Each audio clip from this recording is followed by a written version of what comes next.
Hello guys, welcome to my YouTube channel Tech Wisdom and welcome to another simple tutorial video for your mobile. And today in this video I'm going to show you how you can fix the Facebook back button not working on your mobile device. So this is the new glitch on Facebook application. So in this video I'm going to show you how you can fix this.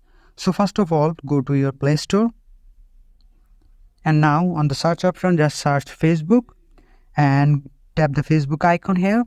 And if it says open, that means your Facebook application is up to date. Otherwise, you have to update the Facebook account.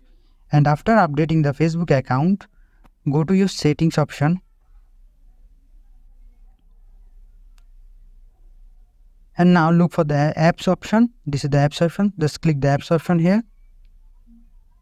And now select all the apps and search for your Facebook application. And click the application icon. And here you can see storage and cache. Just select the storage and cache option. Now clear storage. Click the clear storage option. Just click it. Just delete.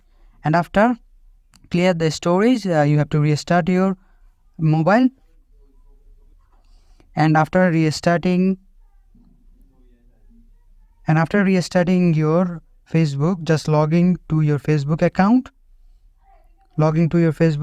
And now as you can see, I can use the back button on my Facebook application. So in this way you can fix the problem. So this is the video. I hope this video helps you, and if this video does help you, please consider subscribing to my channel, and I will see you guys in the next video.